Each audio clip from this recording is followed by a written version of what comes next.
magdinuguan kami guys. So ayan yung ingredients. Of course, dugo, and then dahon ng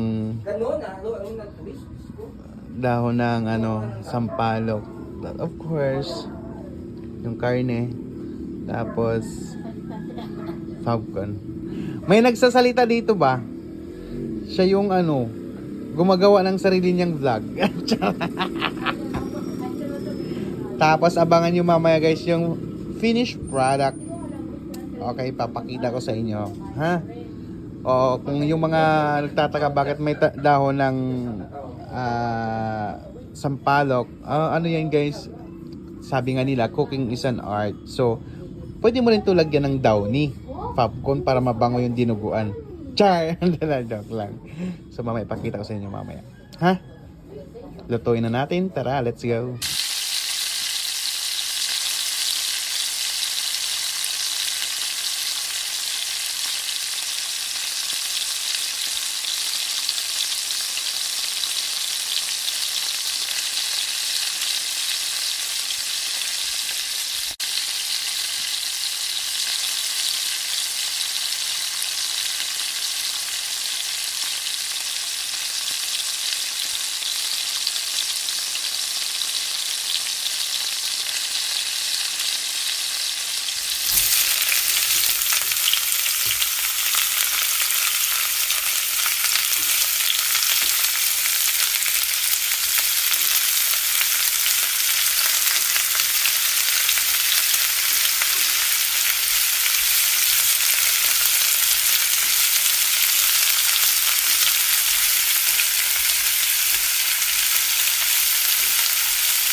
Ito na siya guys, yung final dinuguan.